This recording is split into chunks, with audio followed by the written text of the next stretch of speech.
Hello everyone, welcome back to Why Change channel. I'm Yulia. If this is your first time here, welcome. And if you like the video, subscribe and let's become friends. In this channel, I talk a lot about business analysis, but not only about that. We talk about data and analytics. We talk about how to help your organization discover and understand the root cause of the problem it's experiencing so that you can conduct proper business analysis and determine requirements for future state, and then how to work with the team to actually execute on those requirements, meaning to design, develop, and implement successful solutions. A business analyst is not just about requirements, it is really a role that participates in the whole software development life cycle. However, today I want to talk about a topic that recently was my article and a post on LinkedIn created quite a lot of discussion about the relationship between a business architect and a business analyst. What is that relationship and how do they collaborate? I think it's really important because while I address business analysis world in particular, we know that they don't exist in isolation. They don't just work with their own teams. In large enough organizations that have architects and architecture team, there should be some kind of interaction and collaboration with the architecture unit. What is it and how does it impact business analysts? How does it impact business analysis activities and how to make it serve excellent business analysis to create a solution that will actually be useful and that will actually solve business problems. So when I created this article, I was actually thinking of my own experience, both as a business analyst and a senior business analyst, and then a lead on a team and a business architect. And eventually I managed the team of business architects. And I experienced it in different organizations, smallish, medium, and large. And I have seen different ways of how these relationships develop. Now, your organization may not even have a business architect. And some small organizations either don't have a need or they'll have someone else who actually takes on business architect's duties without necessarily having that title, right? Because a lot of what business architecture is about is strategic planning, understanding current business model or current operating model of an organization and defining what is that future operating model, what is the future business state of the company, its future capabilities, the services that it will provide to the customers, and how organizations need to be designed in the future to be able to deliver on those services and to be able to maintain and move towards its goal. Today, I don't want to spend all the time in this video explaining what business architecture is, and there's lots of materials about that, but think about the place where we want business architecture and business analysis to exchange information, to support each other, and to inform each other. This is really what I want to work on. I think it helps both business architects to feel like they're not completely separated from reality and from what happens in the projects and perhaps whether the vision gets implemented, and also for business analysts to feel that they are A, supported, B, informed about those perhaps major strategic decisions that impact the initiatives they work on, and to help them to do their job and to work with other business analysts on other projects. Okay, so lots of resources that you can find about business architecture as a discipline itself. But today, let's think about where is the difference and where do they converge, okay? So I received a lot of feedback on my LinkedIn post from people who work in very large and medium large organizations. And sometimes very large organizations actually have whole teams of business architects. And they work on a pretty broad enterprise level in companies that may have many programs, many major initiatives going on at the same time. Sometimes there are different lines of business and you can have multiple business architects in each line of business. Those are pretty large organizations. And of course, government organizations will employ architects because they look at this long-term planning, right? They need to think multiple years ahead in terms of especially service design, public services that this government organization needs to provide. So the scale can be pretty large. However, if you look at medium to medium large organizations, at most they may have one business architect. So even that critical mass of business architects in organization will influence the scope of their work and their responsibilities.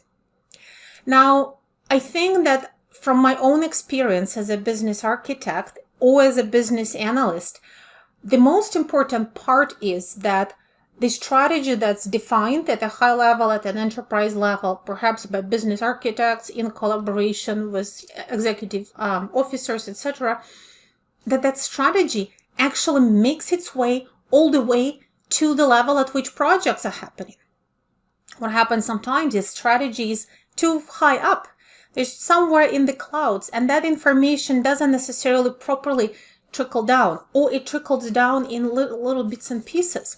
And then a business analyst on an individual project may not be properly informed sometimes about the big picture or how that initiative fits with other initiatives, or why certain requirements or certain direction is very important or not important or needs to go a certain way.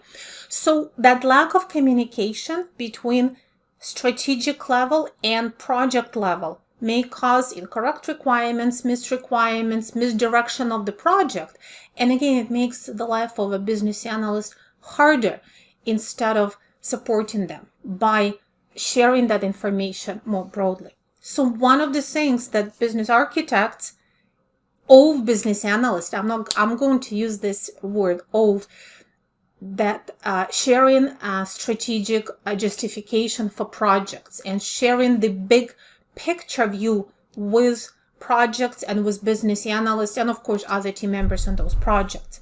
So if you as a business architect are responsible for the roadmap of the whole enterprise, or the roadmap of one line of business, or even a roadmap for one of the programs, again, depending on the scope and scale, sharing that with a team of business analysts who are working on individual projects on that within that program is really important. Understanding how those projects fit.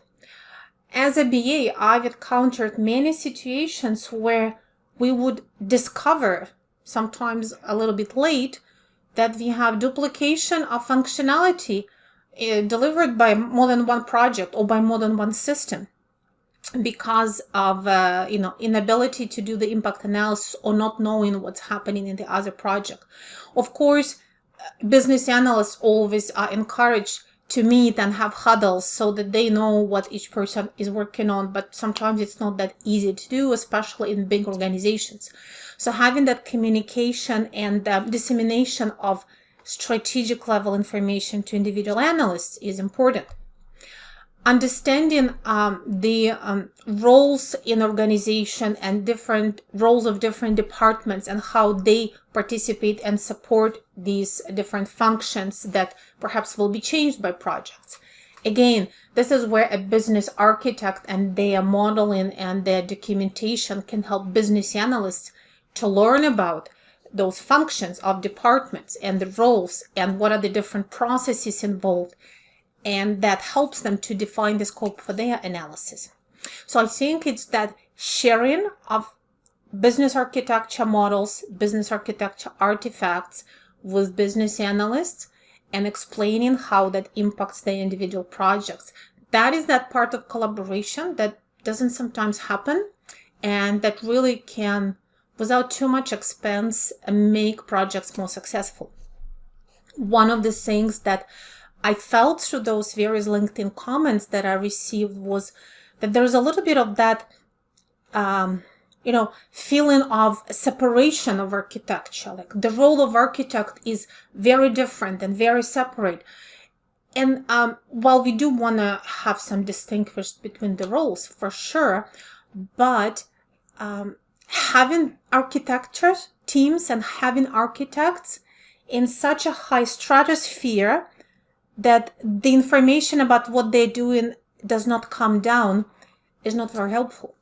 And then we are starting to have project challenges. And even just as a simple example, if certain service design changes have been defined by business architect or business architects at that high level, imagine a business analyst is interviewing a stakeholder about the same service design, and perhaps that individual stakeholder is giving them different information as their requirements. There may have been lack of communication. These may be different stakeholders than the ones that talk to business architect, or business architects may have been doing that work without necessarily involving those business teams. There could be many explanations, but again, a business architect may have planned certain changes in business service design in the future. However, the information, the requirements of a specific stakeholder attached to a specific, project 150 is different. And that's what business analyst hears, and they don't have anything else to go on. And that's what they include in requirements. And then what happens is there is a discrepancy, or there is a conflict, or sometimes projects get shut down, or there is a lot of rework involved.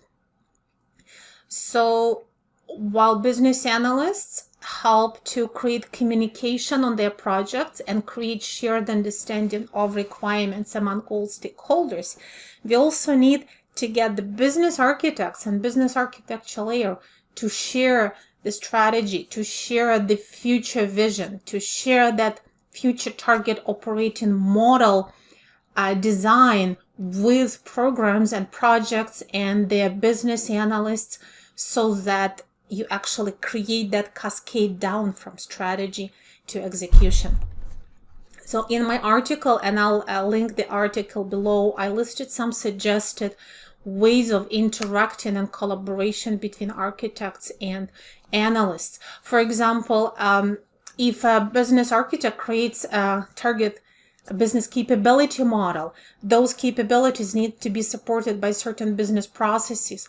Well, that can help business analysts to define the scope of their project, what business processes are involved, what business processes need to be modeled, require changes, and perhaps if a new process needs to be implemented or an existing process needs to be dramatically changed, there is a checklist where you can make sure that you are ticking all the boxes or addressing all of the processes in these process groups and don't miss anything important. So having those architecture models, catalogs, and diagrams helps business analysts to piggyback of that and use it as a starting point for their more detailed analysis and to define the scope of what they need to do. Not trying to solve the whole big problem here, but just emphasizing that additional communication, or even sitting around the table and discussing between architects and analysts, or architecture teams and project management office, how we will collaborate. What is the best way for us to work on this target operating model for our enterprise? This is what you provide. This is what we can do. This is how we can better execute on this strategy and what we need from you. And this is how we can help you execute that roadmap, right? So I really think that in many organizations, the challenges and sometimes the perception that architecture function is not too close to reality is it grows out of this a little bit of a lack of communication, or that functional division between architecture groups and project management office or business analysis team. They are sometimes a little bit too far apart and they don't necessarily meet and talk regularly. So if you ever experience this challenge where your business analysts don't understand what a business architect does, and maybe they have never talked, or they have never seen any artifacts from business architect. And perhaps a business architect is a little bit frustrated that the projects don't seem to be delivering what they envisioned. Perhaps they need to talk more. Let me know your thoughts. I'm always happy to hear them. And if you disagree with something, definitely put it in comments. If you agree, also please share what was your experience in that medium, small, or large, or very large organization, because of course they're going to be very different. But that dynamics always can benefit from communication and from having that MOU. How can we work together so that both of us achieve what we are supposed to achieve?